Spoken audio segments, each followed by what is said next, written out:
안녕하세요, 여러분. 오늘은 이순신 장군님의 일대기에 대해서 읽어보도록 할 거예요. 자, 준비되셨나요? 그럼 저와 함께 조선시대의 명장 이순신 책 시작해 볼게요. 돌멩이를 좀 더 모아야 해. 알겠습니다, 대장. 아이들은 신이 나서 돌멩이를 모아 담을 쌓고 나뭇가지를 다듬어 칼도 만들어요. 전쟁놀이를 할 참이었거든요. 돌멩이를 모아 담을 쌓으니 금방 작은 요새가 만들어졌어요. 아이들을 지휘하는 대장은 다른 아이들보다 머리 하나만큼 작았어요. 그런데도 아이들은 대장 말이라면 그대로 따랐어요. 멀찍이서 이 모습을 지켜보던 돌석은 심술이 났어요. 돌석은 마을에 새로 이사온 아이였지요. 쳇! 저렇게 작은 아이가 대장이라고 쩔쩔매다니. 돌석은 대장 앞으로 갔어요. 너 나랑 겨뤄볼래? 아, 네가 새로 이사온 돌석이구나. 대장은 빙그레 웃었어요. 너처럼 작은 애가 무슨 대장이냐? 나랑 씨름 한판 하자.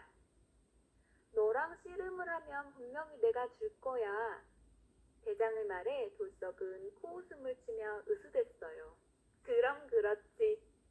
그런데 곁에 있던 아이들이 하나 둘 나서며 한마디씩 거들었어요. 힘이 세다고 대장이 되는 건 아니야. 우리 대장이 얼마나 똑똑한데 활도 잘 쏘고. 뭐야? 아이들 말에 돌석은 움찔했어요. 그때 한선비가 아이들의 요새를 가로지르며 말했어요. 거추장스럽게 웬 돌무더기를 이렇게 쌓아놓았담? 그러자 대장이 얼른 선비 앞을 막으며 말했어요. 안 됩니다. 여기는 전쟁터입니다. 전쟁터에서는 임금님도 성을 가로지르지 않습니다. 선비는 기가 막혀 대장 아이를 빤히 바라보았어요. 거참 기세가 대단하구나. 네 이름이 뭐냐? 그러자 아이들이 소리 높여 외쳤어요. 우리 대장 이순신이에요. 선비는 아이들을 바라보며 방긋 웃었어요. 대장이란 모름지기 부하를 잘 이끌어야 하는데 넌 정말 대장감이로구나. 허허. 선비는 기분 좋게 웃으며 다른 길로 돌아갔어요. 돌석은 더 이상 아무 말도 할 수 없었답니다. 순신이 대장감이란 건 분명히 알았거든요. 골목대장 순신은 어느덧 늠름한 청년이 되었어요. 순신은 훌륭한 장수가 되고 싶어서 말타기와 활쏘기뿐 아니라 글공부도 열심히 했어요. 드디어 나라에서 장수를 뽑는 날이 되었어요. 말타는 솜씨가 굉장하군. 구경하던 사람들은 맨 앞에서 달리는 순신을 칭찬했어요. 그런데 갑자기 순신이 타고 있던 말이 돌부리에 걸려 휘청거렸어요. 그 바람에 순신은 말에서 뚝 떨어지고 말았어요. 맨 앞에서 달리던 젊은이인데 어쩌나. 활쏘기 시험에서도 가장 뛰어났다고 하던걸. 쯧쯧 정말 안 됐군. 사람들은 모두 안타까워했어요. 활쏘기와 글쓰기를 잘했어도 말에서 떨어졌으니 시험에 붙기는 틀린 일이었거든요. 그때였어요.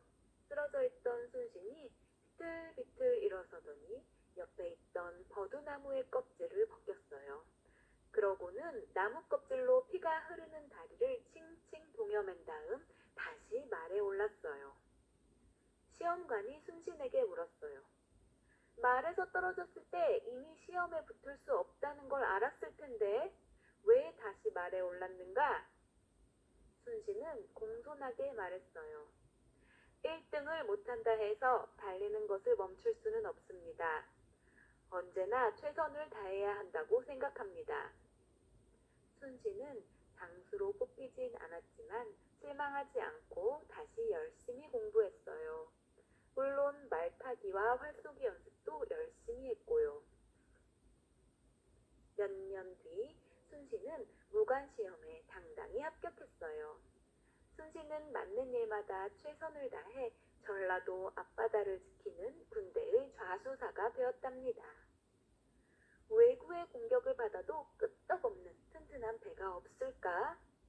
순신은 늘 고민했어요.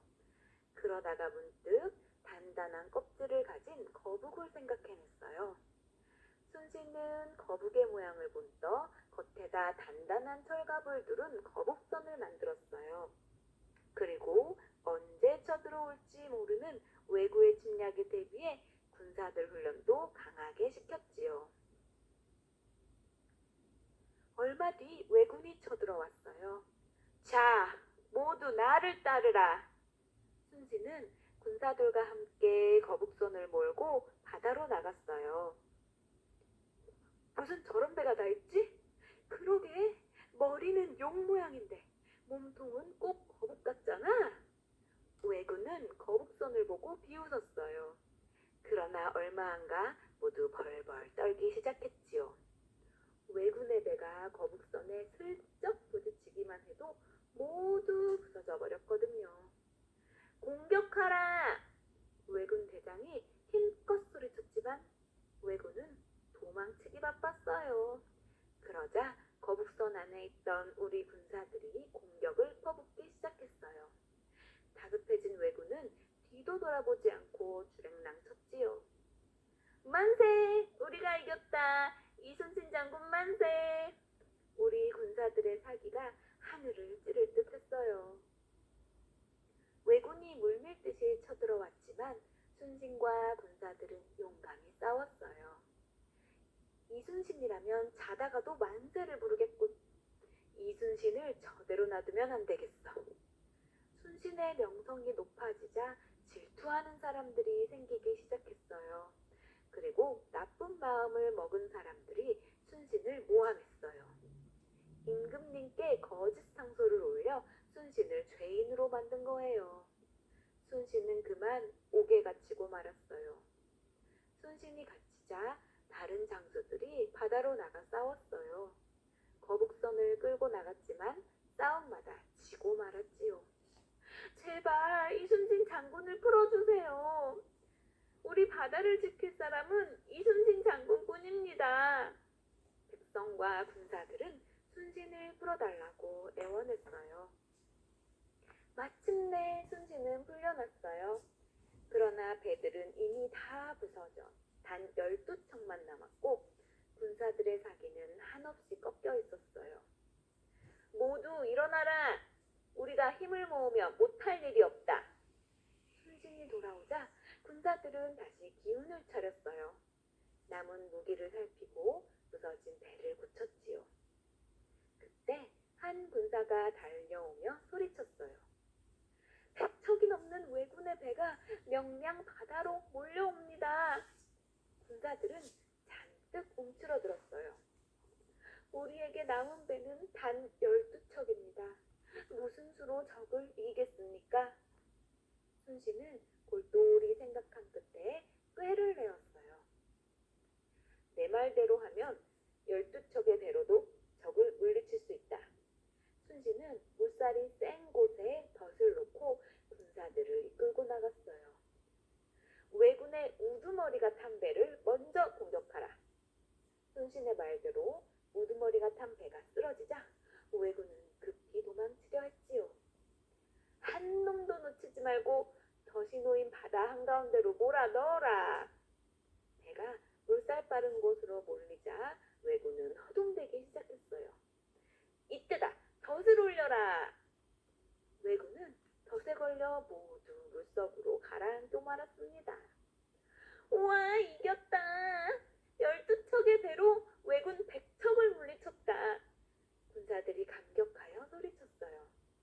죽음을 두려워하지 않는 그대들의 용기가 없었다면 불가능했을 것이다.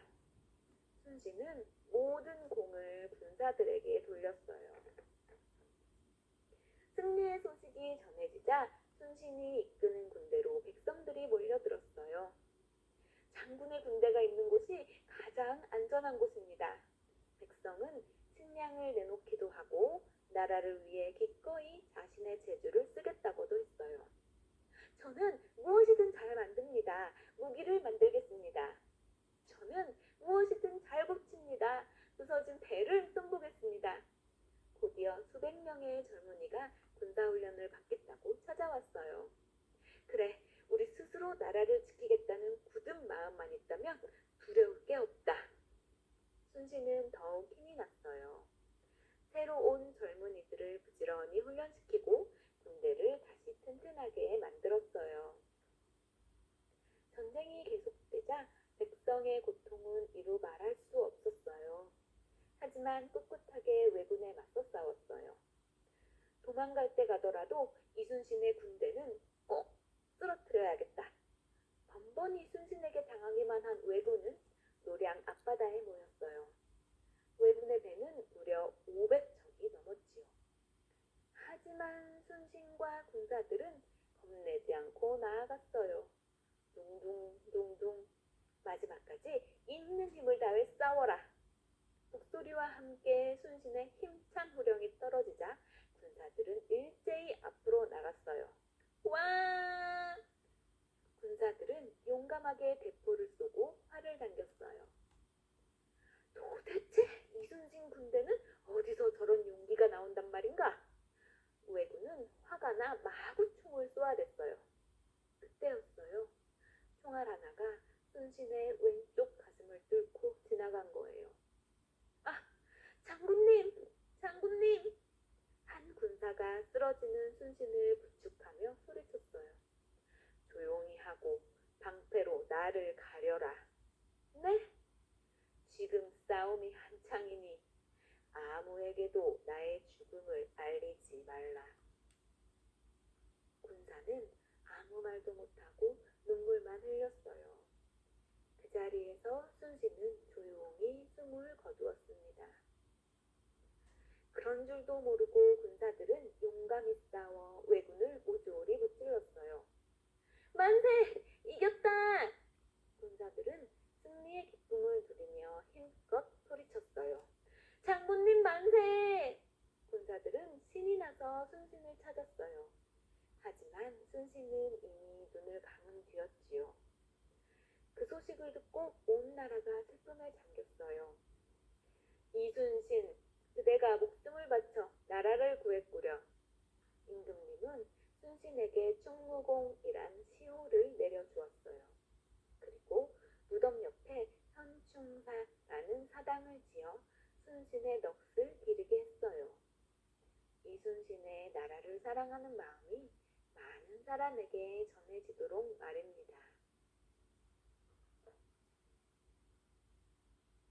여러분, 용감한 이순신 장군 얘기 재밌었나요?